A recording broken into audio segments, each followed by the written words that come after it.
Kimura opened her eyes at 7 in the morning, though the alarm clock wasn't due to ring until 15 minutes later.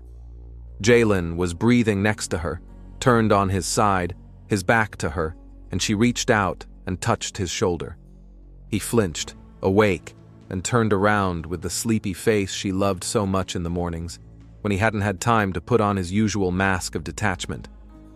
"Good morning," Kimura said and smiled, because she wanted this day to start differently than she had all the last few weeks. "Hi," Jalen replied, rubbing his eyes, and sat up on the bed. His t-shirt was pulled up, revealing his stomach, and Kimura wanted to hug him, pull him back under the covers, but he'd already gotten up and gone into the bathroom without looking back. The door closed, the water rumbled, and she was left lying there, staring at the ceiling and listening to the familiar sounds of him brushing his teeth, showering, getting ready for work. It was all so familiar that it seemed part of some endless cycle from which there was no escape. 20 minutes later, Jalen came out dressed, his hair damp, smelling of soap and cheap deodorant that he bought at the supermarket because he thought it was stupid to spend money on expensive products. He pulled on his work jacket, checking his pockets, and Kimura propped herself up on an elbow, not wanting him to leave so soon. "Are you leaving already?" she asked, even though she knew the answer. "Shift's at 6. I'll be late." He buttoned his jacket without looking at her. "Why don't you at least have some coffee? I'll make it quick." "I'll get some at the gas station. Bye." He leaned over, gave her a quick peck on the cheek, the way they do out of habit, and Kimura heard the front door slam, the engine of his car start in the yard. She sat on the bed, hugged her knees, and looked out the window, beyond which La Crosse was waking up slowly, the gray sky draped with clouds, the occasional car creeping down the street, and it all looked so ordinary she wanted to scream. She stood up and stretched, feeling her back muscles stiff from a night on the uncomfortable mattress she and Jalen had bought a year ago when they'd first moved in together. It had seemed comfortable enough then, but now Kimura noticed every spring, every bump, as if her body was memorizing all the discomfort it had ignored before. In the kitchen, she turned on the coffee maker and sat down at the table, taking her phone from the nightstand. 327 notifications overnight. Comments under last night's video, private messages, likes, reposts. The video about her morning routine had gotten 18,000 views, and people were writing warm words, asking about the face cream, wondering where she'd bought the robe. Kimura started replying to almost everyone, trying to be sincere, thanking them for their support, because these people loved her and she didn't want to disappoint them. In the private messages was an email from a girl named Tiara, who had just started her channel and was asking for advice. Kimura wrote a long reply, shared the contacts of a good videographer, wished her luck, and felt something like warmth in her chest. Helping people had always been easy, much easier than dealing with her own problems. The coffee had gone cold while she was texting, so Kimura heated it up in the microwave and drank it in a volley. The hot liquid burned her tongue, but she ignored it, going into the shower. Hot water running down her back, she closed her eyes, tried to relax, but her thoughts went back to the morning, to how Jalen hadn't even stayed close. He used to kiss her for real, give her long hugs. They could lie in bed until dinner, talk about everything and nothing, and that was a year ago, when they'd first gotten married, when it seemed like it would always be like this. She got dressed, chose a light blouse and jeans, applied her makeup in front of her phone camera, explaining every step to her subscribers. She filmed a short video about how to choose the right lipstick tone, edited it in 10 minutes, and posted it. The likes poured in immediately, and Kimura smiled at the screen, because here, in this world, she knew what to do, knew how to be needed. At 11:30, she got in her car and drove to the shoot. Tyrone Page was shooting a commercial for her for a cosmetics brand, a $3,000 contract. Good money that helped pay the rent and not depend entirely on Jalen's salary. They met in the parking lot outside the studio, and Tyrone stepped out of the van with his camera on his shoulder, smiling broadly as he always smiled at her, and that smile made it a little easier to breathe. "Kimura, what's up? You ready?" "Ready," she replied, and smiled back, feeling her shoulders relax. Tyrone was tall, about 32 years old, with a neat beard and intelligent eyes that watched carefully, as if they saw more than she was showing. He'd been working with her for 6 months now, always professional, always knew the best angle, how to set the light, and he was easy to talk to, easy to be himself. They went into the studio, where there were already spotlights and a white backdrop, and Kimura changed her clothes while Tyrone set up the camera. The shoot took 2 hours, and between takes he joked, told stories about other clients, and she laughed, felt alive. When they were done, he offered her coffee, but Kimura declined, saying she had business at home, though there was no business. Tyrone nodded, helped her carry her things to the car, and as she got behind the wheel, he said, "You look great on camera." "Thank you," Kimura replied, and felt her cheeks blush, and it felt silly but nice. She drove off, watching Tyrone wave at her in the rearview mirror, and all the way home, she thought about how easy he was to be with, the way he looked at her, and how long it had been since Jalen had looked like that. At home, she edited the material, posted an announcement of a future video, responded to new comments. She transferred $200 to the animal shelter she'd been helping for the past 3 months, and the shelter director sent a thank you letter, which Kimura kept in a folder with the others. These letters reminded her that she was doing something good, that her life had meaning, even if things were falling apart at home. At 6 p.m., Jalen returned. Smelling of motor oil and sweat, he threw his jacket on the back of a chair, walked to the kitchen, pulled a beer from the refrigerator. Kimura watched him, the way he opened the bottle, the way he took the first sip, and wanted to ask how the day was, but she already knew the answer. "How was the day?" she asked anyway. "It was okay. Tired." He sat down on the couch, turned on the TV, found some sports channel, and Kimura sat next to him, rested her head on his shoulder. Jalen tensed. She felt it immediately, but he didn't move away, and she ran her hand over his chest, kissed his neck because she wanted him to touch her, wanted to feel something other than this emptiness. He exhaled, turned to her, kissed her lips, and for a few seconds it was good. Kimura responded, wrapped her arms around his neck, pulled him closer, and it seemed like it was going to be like before. But then she felt him grow cold, his arms growing tentative, his body pulling away, though he still held her. "What's wrong?" she whispered, though she knew the answer.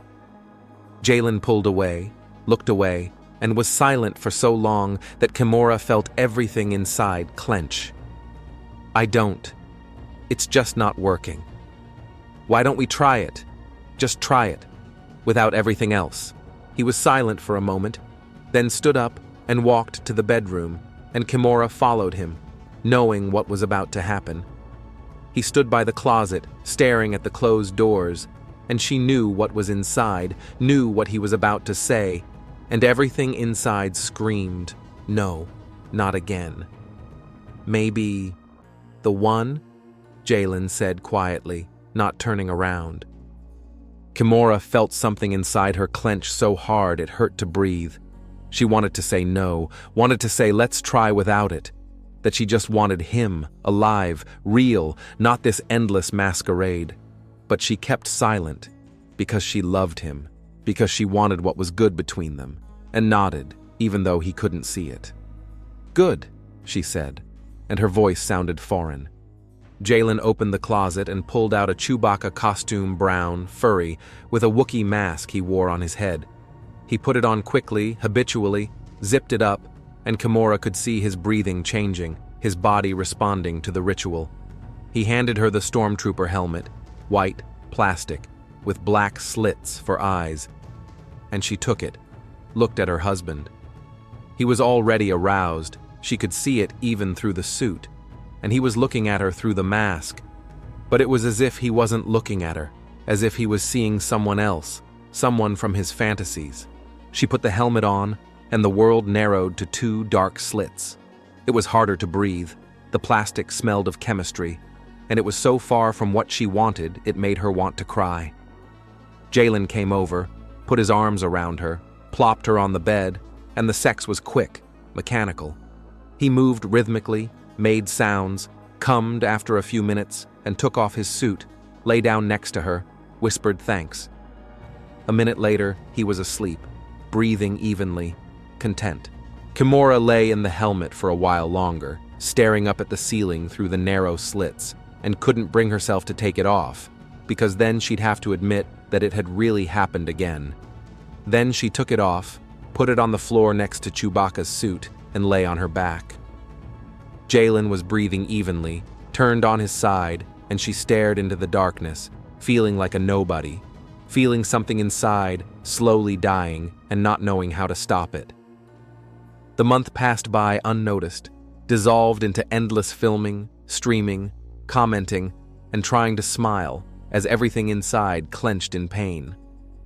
Kimura hosted the evening live stream, sitting in front of the camera in her room, and 9,000 people watched as she answered questions about cosmetics, how to deal with anxiety, how to stay positive when the world was pressing in from all sides.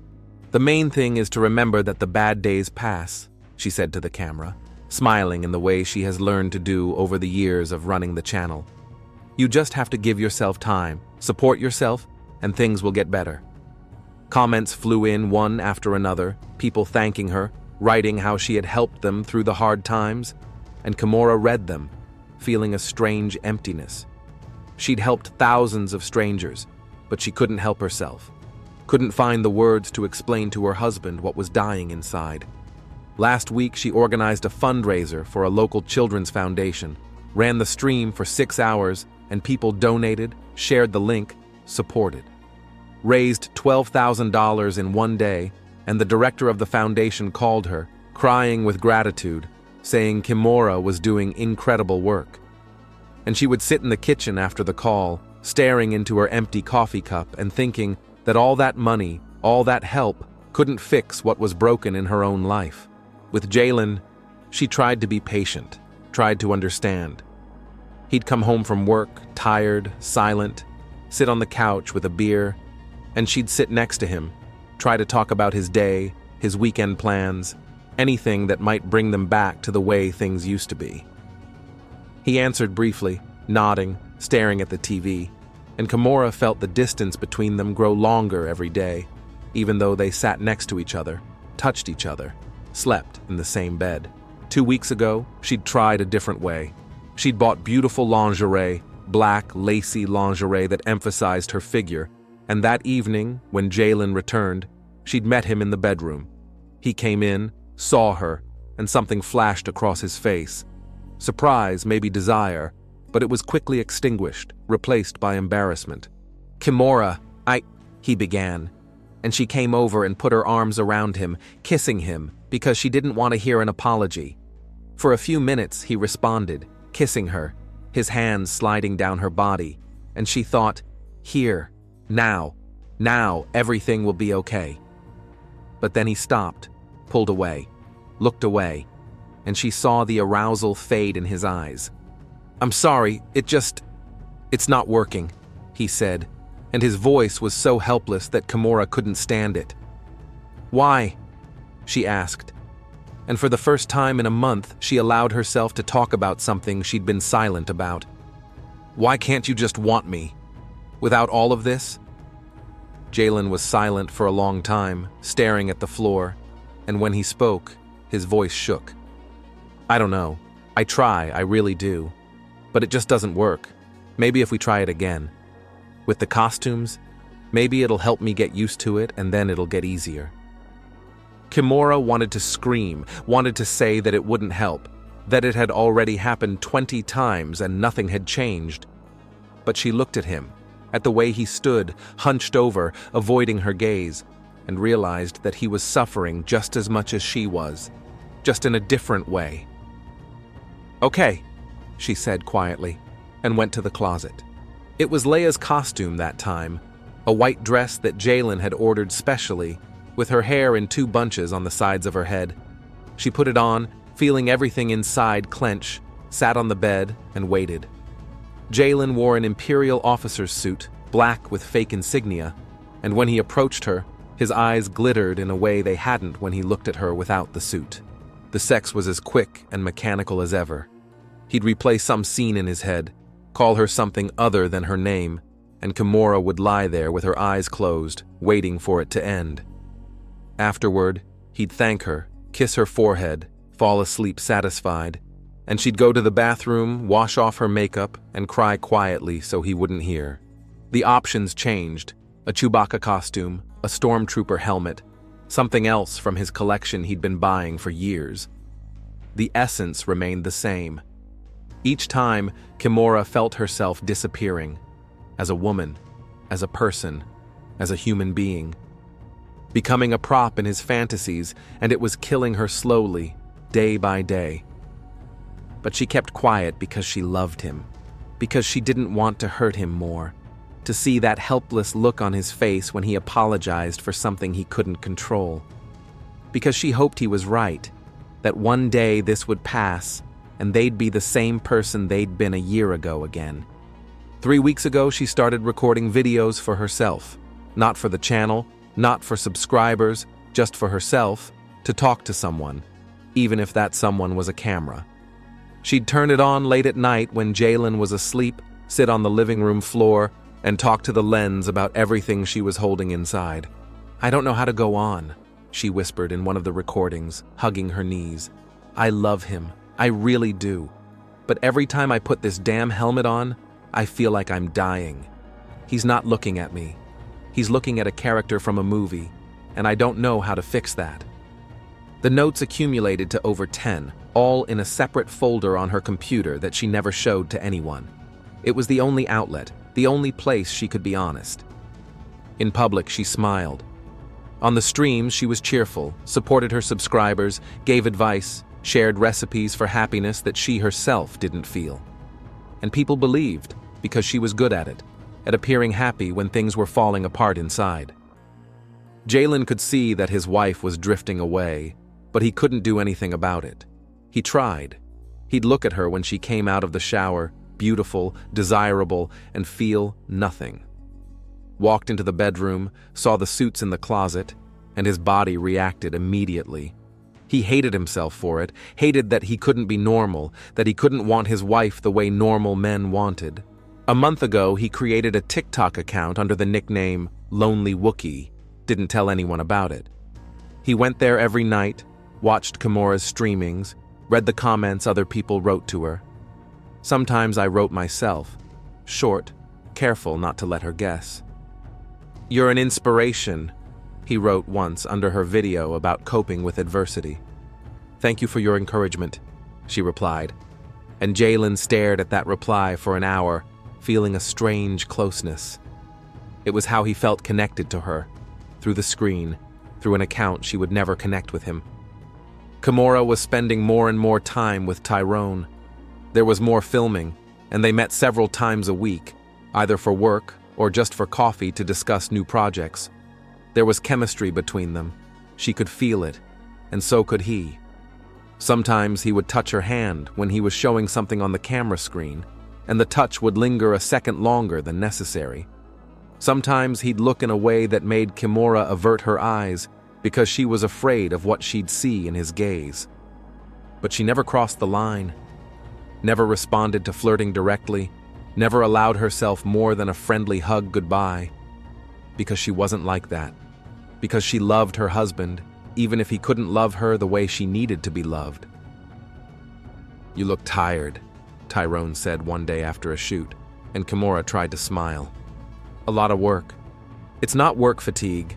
He watched carefully, and she realized he was seeing more than she wanted to show. "If something's wrong, you can talk to me." "It's fine," she answered quickly, too quickly, and Tyrone nodded but didn't believe it. She left, and all the way home she thought about how easy it would be to tell him everything, to talk it out, to feel supported. But she couldn't, because then she'd have to admit that her marriage was falling apart, that she was miserable, that the man she loved couldn't want her without the movie costumes. Tyrone wrote Wednesday night, a short message suggesting they meet tomorrow, Thursday, to talk about the new project. Kimura had replied in agreement, though something about his words sounded different than usual, like it wasn't just about work. She went to bed next to Jalen, who was already breathing evenly with his back turned to the wall and couldn't sleep for a long time, thinking about what she would have to hear tomorrow. They met at a cafe on the outskirts of town, a small, cozy place with wooden tables and the smell of fresh coffee. Tyrone was already sitting by the window when she walked in and stood up, smiling, but the smile was kind of tentative, not like it always was.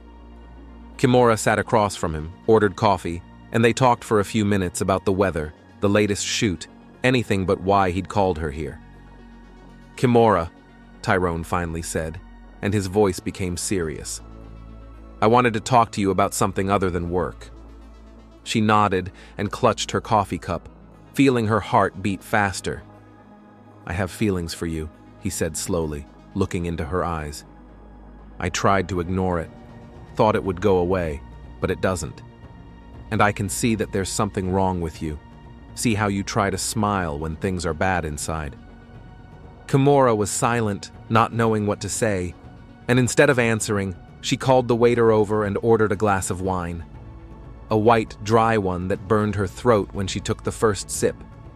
Tyrone watched, didn't insist, just waited, and that made it all the harder.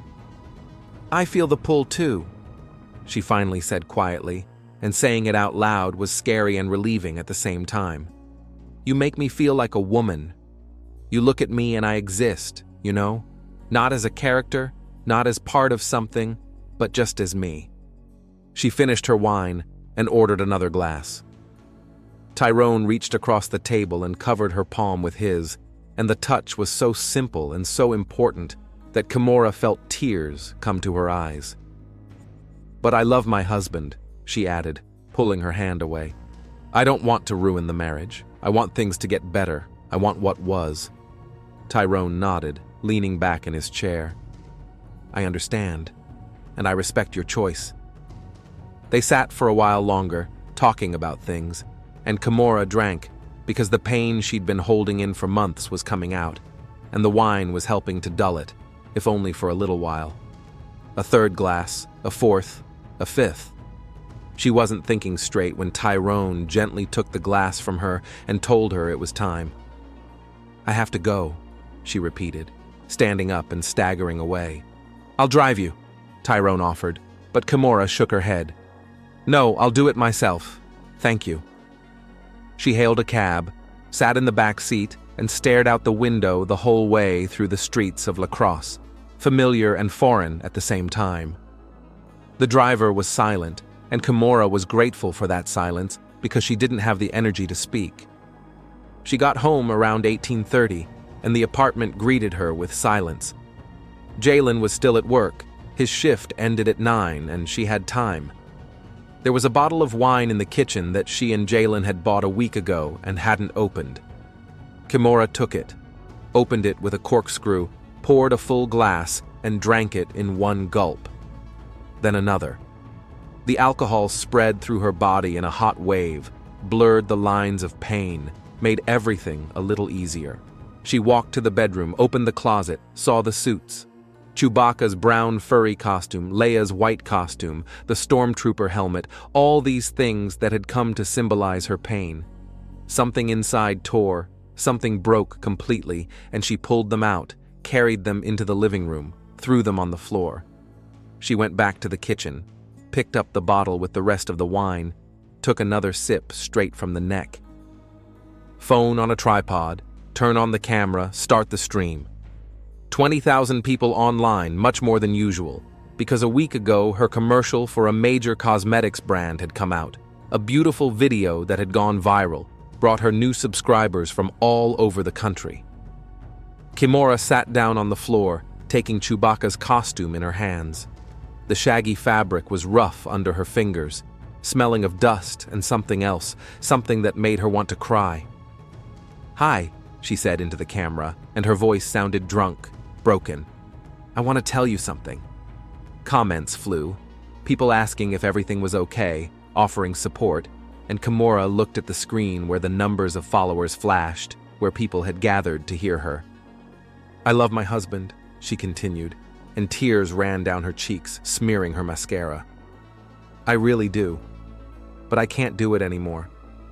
Do you know what it's like to have sex not with the person you love, but with a costume? A character from a movie? She picked up Chewbacca's costume, showed it to the camera. Every damn time he puts this on and gives me this, she picked up a stormtrooper helmet, plastic, white, with black slits. Or this, Leia's costume, a white dress she hated with all her soul.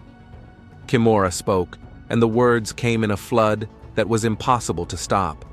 She told how it felt to put on the helmet and know her husband wasn't looking at her, how it felt to hear him call her by the wrong name, how it felt to feel like a prop, part of someone's fantasy instead of a living person. "I just want him to see me," she whispered through her tears. "I want to be loved as a woman, not as... like this." The comments flew one after another. Most wrote words of encouragement, advised therapy, gave virtual hugs. Some condemned me for taking my private life public. Some wrote that her husband didn't deserve her. And one comment from the Lonely Wookiee account, "You betrayed me." Kimura didn't see it, continued to speak, to spout everything she'd been holding inside for months. Her hands shook as she picked up the bottle of wine, taking another sip. "I don't know what to do next," she said, hugging her knees. "I just wanted someone to hear, for him to hear." The clock on the wall read 20:05, and Kimura sat on the floor, surrounded by suits, staring into the cell where thousands of people were texting her, and suddenly she heard the sound of a key in the lock. The door had opened. Detective Ira Coleman got the call at 20:37 as he was finishing dinner at a Chinese restaurant on the outskirts of La Crosse.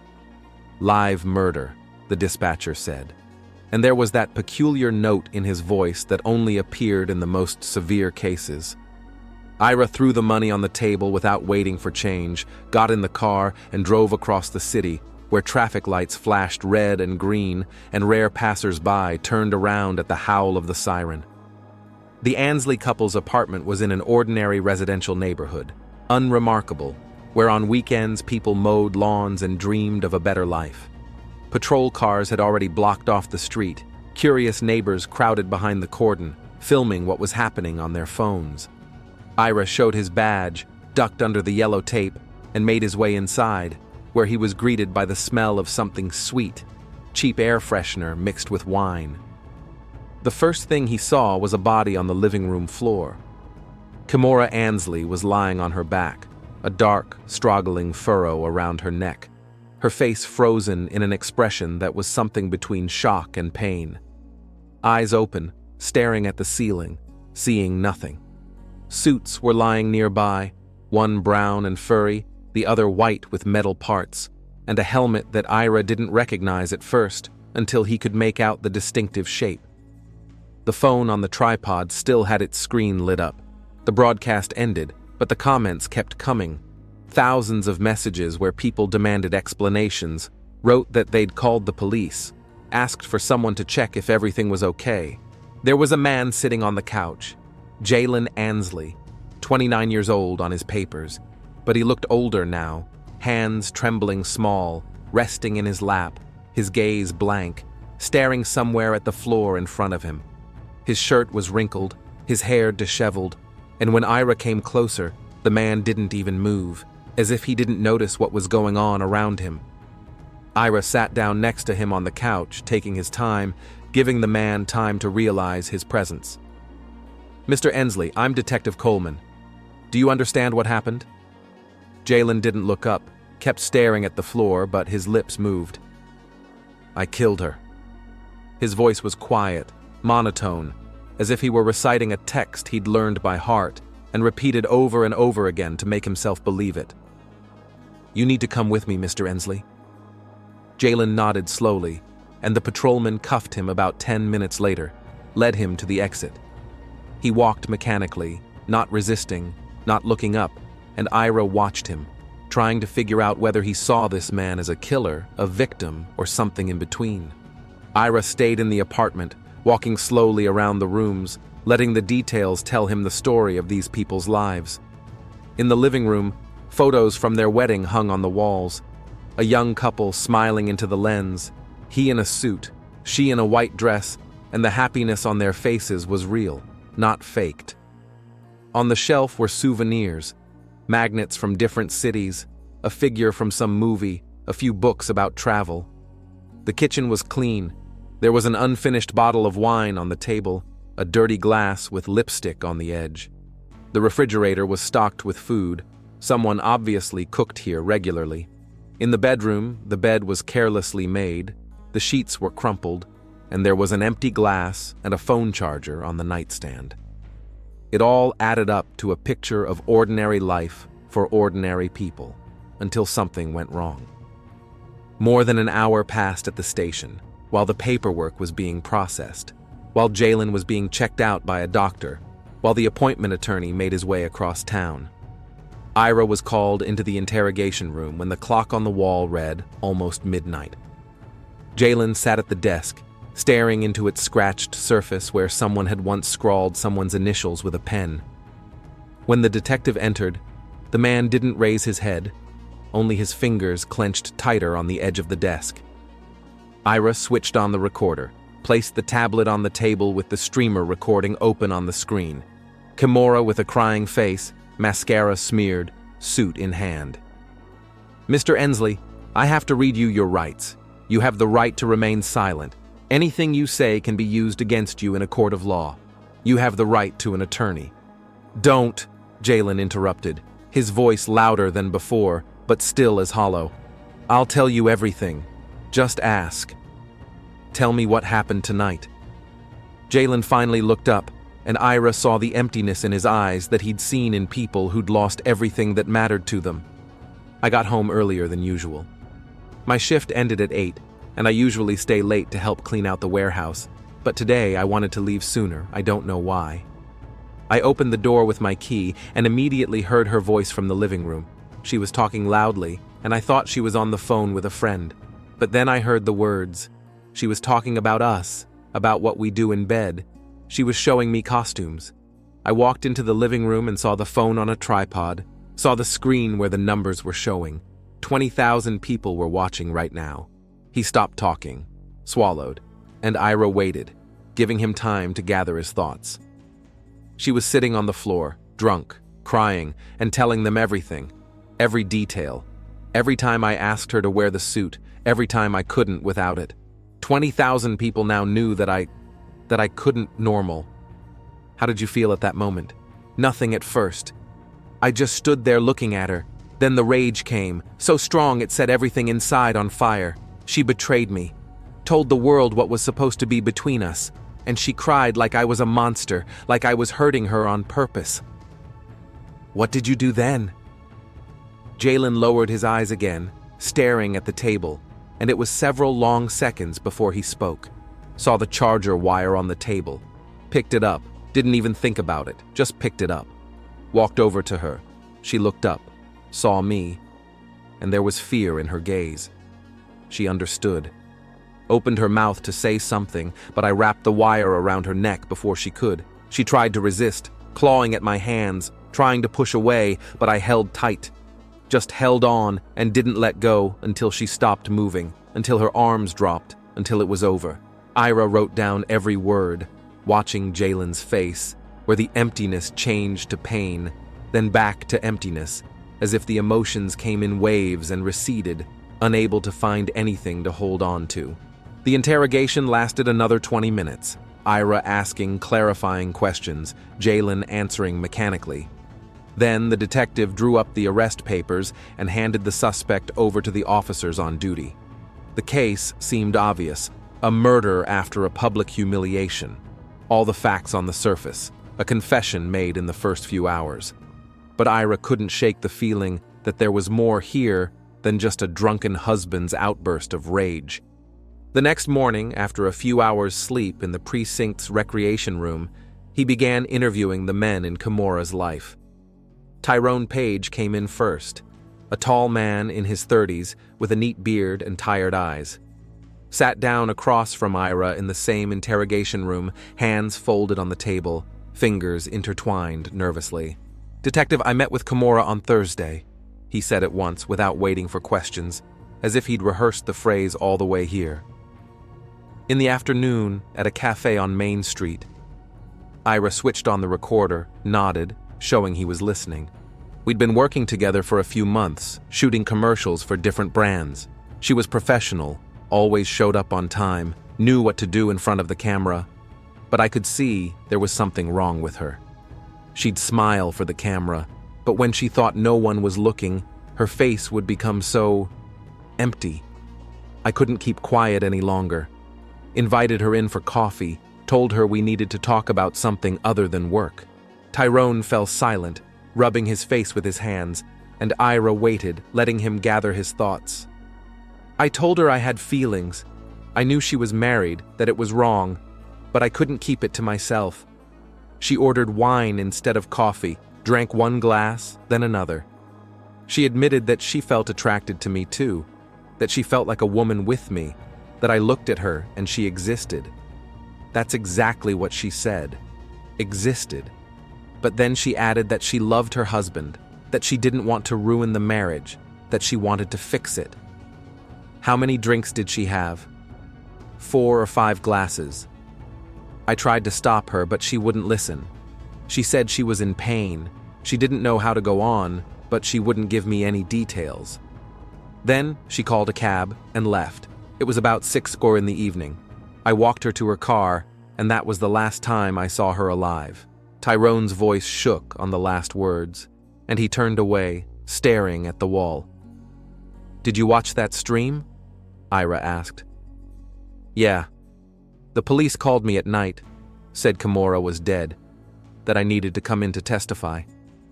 I found the tape, watched it. God, if I'd known sooner, maybe I could have helped.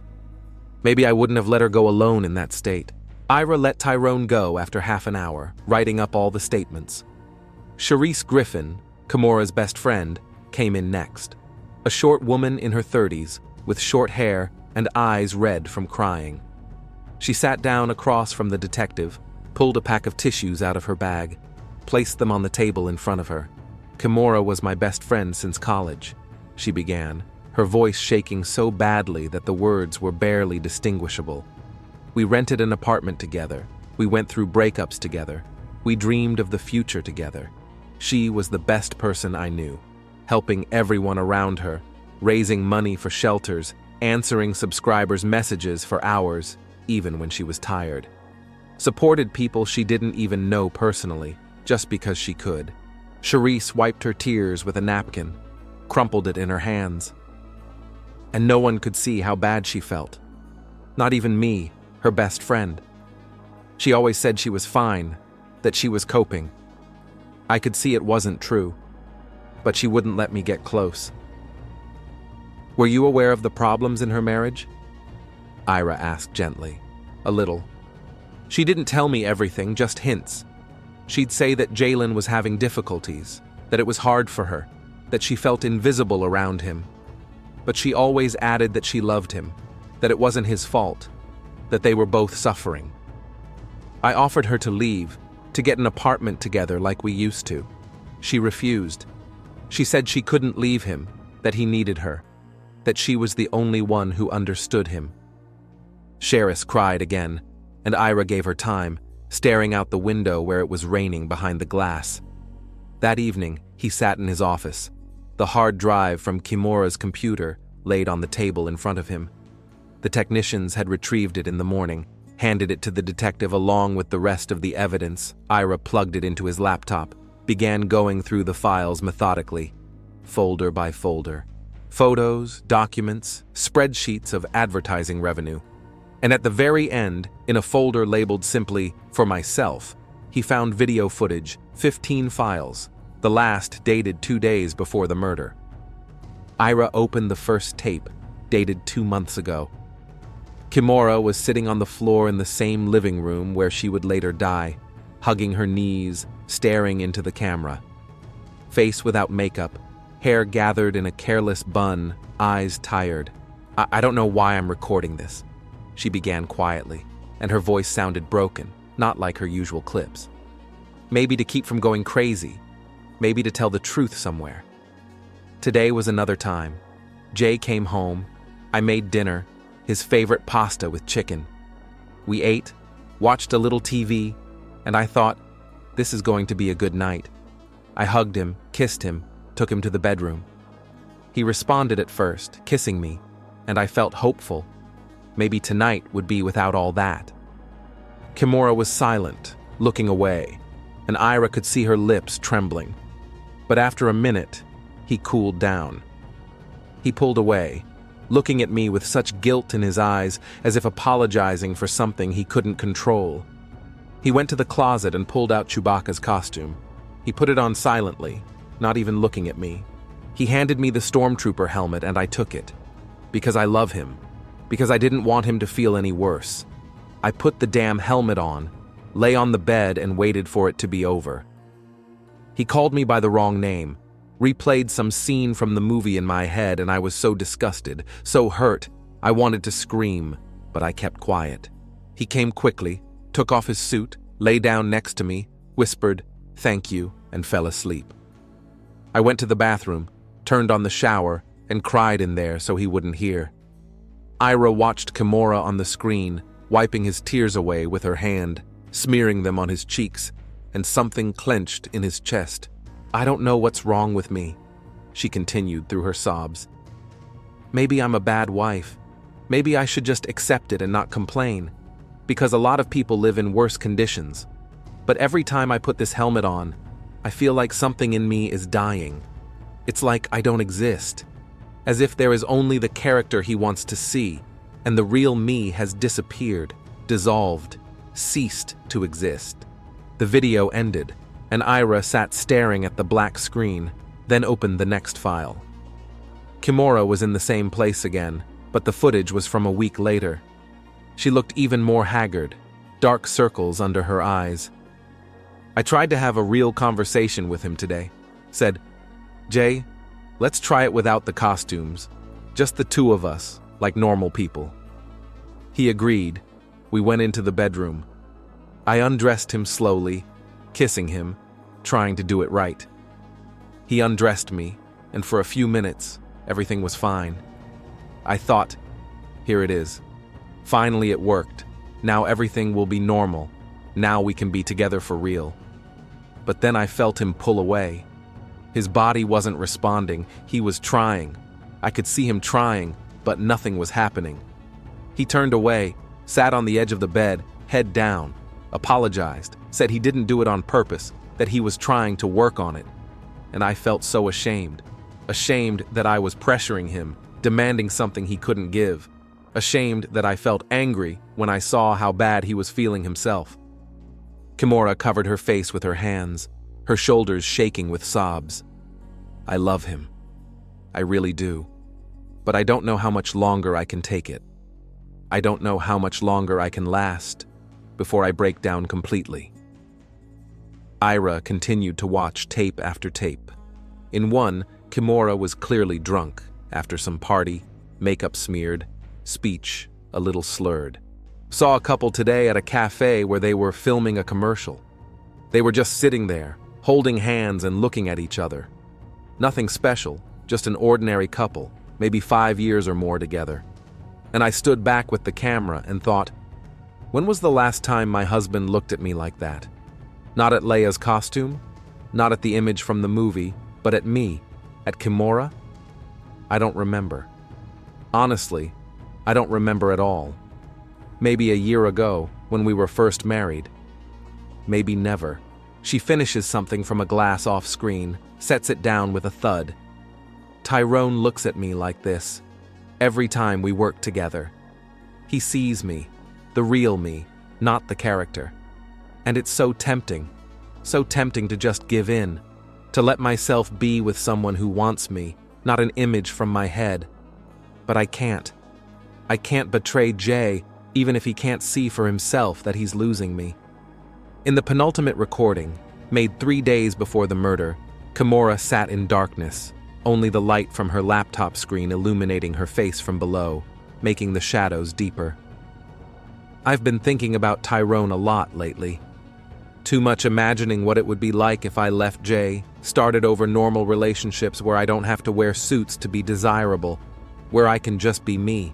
But every time those thoughts come, I remember the way Jay looked at me on my wedding day, how he promised to love me forever, how he cried when I said yes, and I realize I can't destroy what we've been building, even if it's already half destroyed. The last recording was short, only 3 minutes long. Kimura sat in the same spot, hair mussed, eyes red. I'm meeting with Tyrone tomorrow. He wants to talk. I know what about. And I don't know what I'm going to tell him. I don't know if I can resist if he says what I'm thinking. Lord, help me make the right choice. The video cut off, and Ira closed the laptop, leaned back in his chair. He looked up at the ceiling, where the yellow light of the lamp cast shadows from the ventilation grill. Kimura's face was still in front of his eyes, haggard, full of the pain she'd been hiding from everyone for months. She had helped thousands of people, raised money for shelters, supported strangers with kind words, but she herself was slowly dying inside, and there was no one to help her. Ira pulled out the account information for Lonely Wookiee from the folder that had been sent from the tech department back in the morning. The IP address matched Jalen Ensley's home address, and all logins were from his devices, phone and laptop. The history showed that the account had been created a month ago, and Jalen had logged in there every day since, watching all of his wife's streams, writing her short, supportive comments. You're an inspiration. Thank you for your kindness. You help me more than you know. He followed her through the screen, feeling the connection he'd lost in reality, and she'd respond to him without knowing it was him. And in the last stream, as Kimura sat drunk on the floor, crying and talking about the pain she couldn't hold in anymore, he texted her just 3 words: "You betrayed me." Ira folded all the documents into a case folder, wrote the last names on the cover: Ansley, Kimura, and Jalen. The story of 2 people who loved each other but couldn't hear each other. She screamed for help for months, recorded videos she never showed anyone, endured, hoped things would get better, and when she finally broke down and cried out publicly, all he heard was betrayal. Jalen Ansley's trial began 3 months after the murder, as summer in La Crosse turned to rainy fall, and the leaves on the trees outside the courthouse turned yellow and fell, carpeting the sidewalks with a slippery carpet. The room was packed to capacity: journalists, the curious, Kimura's subscribers who had traveled from out of town to see the man who killed their favorite blogger punished. Ira Coleman sat in the back rows, watching, jotting down details in his tattered notebook. The defense was doing everything it could to prove affect. Jalen's lawyer, a young woman named Rachel Carter, stood before the jury and spoke passionately, waving her arms, trying to paint a picture of a man driven to despair by public humiliation. My client is not a monster. He's just an ordinary man facing unbearable pressure. Imagine that your most intimate problems, the things you don't tell even your closest friends, are suddenly made known to 20,000 people. Imagine the pain, the shame, the rage that comes over you in a single moment. This was not a cold-blooded murder. It was the tragedy of 2 people who both suffered. The prosecutor, an older man with graying temples and a tired face, stood up for cross-examination, turned on a projector. A recording of the streamer appeared on the big screen. Kimura on the floor, face in tears, Chewbacca costume in hand. The sound in the room had been turned down, but you could still hear her speaking through her sobs, her voice trailing off in sobs. "Jurors, look at this video carefully," the prosecutor said, pointing to the screen. "Do you see a woman who is abusing her husband, making fun of his weaknesses? No. You see desperation. You see a man who held the pain inside for months and finally broke down. She didn't mean to humiliate her husband. She was asking for help." He included a segment where Kimura speaks into the camera, hugging her knees. "I just want him to see me. I want to be loved as a woman, not as a character in a movie." There was silence in the room, a few people in the front rows sobbing quietly. The prosecutor turned off the projector, turned to the jury. The experts listened to the entire tape, analyzed every word, every intonation. Their conclusion was unanimous. Kimura Ensley, was in a state of deep emotional crisis, exacerbated by alcohol intoxication. She did not plan this stream, did not prepare a speech in advance. It was a spontaneous cry for help, and her husband heard in it only betrayal and killed her for it. The defense called a psychologist who testified about Jaylen's condition, about how public disclosure of intimate problems can provoke temporary mental confusion. The prosecutor called his experts, who testified that enough time had passed between the time Jaylen entered the apartment and the time of the murder that he could have stopped, walked away, called someone. The trial lasted 2 weeks, and every day the courtroom was full.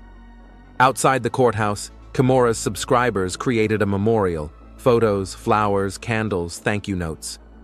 Someone organized a petition demanding the maximum punishment for Jaylen, collecting more than 100,000 signatures in a week. Money for the funeral was raised through crowdfunding, and in 3 days they raised $50,000, although they asked for only 10. The funeral was held before the trial in a small church on the outskirts of La Crosse, and hundreds of people showed up. Many didn't even know Kimura personally, only knew her voice from the videos, her advice from the comments, her kindness shared through the screen. They stood in line to get in, and when there weren't enough seats in the church, they stayed outside in the rain, holding umbrellas and crying. Charisse Griffin read the farewell speech, stood by the casket where Kimura lay in a white dress, not the one Leia wore, but a simple, beautiful one, the kind she'd worn to her and Charisse's graduation. Her friend held up a sheet of text she'd written the day before, but she wasn't looking at it, speaking while looking at Kimura's face. I had known Kimura for over a decade, and in all that time she had never once said no when someone asked for help. It didn't matter if it was a friend who needed a place to sleep or a stranger on the internet who needed advice. She gave everyone herself, her time, her kindness, and never asked for anything in return. Charisse's voice shook, and she wiped away tears with her hand, smudging her makeup, but she continued. She had helped thousands of people, raised money for orphanages, supported those who had lost hope. And no one saw how bad she felt, how she suffered in silence because she didn't want to burden others with her pain. She was strong for everyone but herself, and it killed her. Charisse couldn't go on, she cried, and one of her relatives came over, put their arms around her, and led her away from the coffin. The jury reached its verdict after 8 hours of deliberations, guilty of second-degree murder. The hall exploded. Some shouted that it was too lenient, some cried tears of relief. The judge banged his gavel, demanding silence, and when everyone finally quieted down, he announced the sentence: 25 years in prison without parole. Jaylen sat at the defense table, staring straight ahead, his face as blank as it had been the night Ira had first seen him on the couch. When the guards came up to lead him away, he turned, looked at Kimura's parents, who were sitting in the front row. His father was hugging his mother, who was crying into his shoulder, and when Jaylen met his gaze, he said quietly, but loud enough to be heard in the front rows, "I'm sorry." Kimura's father didn't answer, only turned away, and Jaylen was led away. Ira gathered his things and walked out of the courtroom into the corridor, where journalists had already surrounded the lawyers, asking questions and taking pictures. He walked past them, down the stairs, and out into the street, where it was raining so hard that it soaked his jacket in a few seconds. He got in his car, turned on the windshield wipers, but didn't drive right away, just sat there, looking at the courthouse, where on the steps people were hiding under umbrellas and discussing the verdict. He thought of Kimura, who had recorded the video for herself for months, crying into the camera but not showing it to anyone because she didn't want to burden others. Thought about Jaylen, who had created a fake account to follow his wife through a screen because he couldn't be intimate with her in reality. Thought about how easy it was to not hear the person next to you when they spoke softly, how fear and shame killed relationships more slowly but surely than any hatred. Back at the station, Ira put the folder with Ansley's case in the archive, closed the drawer. There was a new folder on the desk, another case, another tragedy to unravel. But before he opened it, he went online, typed Kimura's name into a search engine. There were thousands of results. Her videos were still gaining views, and the comments were multiplying. People writing about how she had helped them through a difficult time, how her advice had changed their lives, how they missed her smile. Someone created a memorial page to collect stories of how Kimura helped people. Hundreds of testimonials about her kindness, the money she sent to shelters, the hours she spent answering messages from strangers. Her name has stayed on the internet forever. Thousands of clips, comments, photos. The digital footprint of a person who just wanted to be heard by her husband, but who was heard by thousands of strangers. Ira closed his browser, opened a new folder on his desk, and started reading. Because the work continued. Because the tragedies didn't end. Because somewhere else someone hadn't heard the cry for help from the closest person.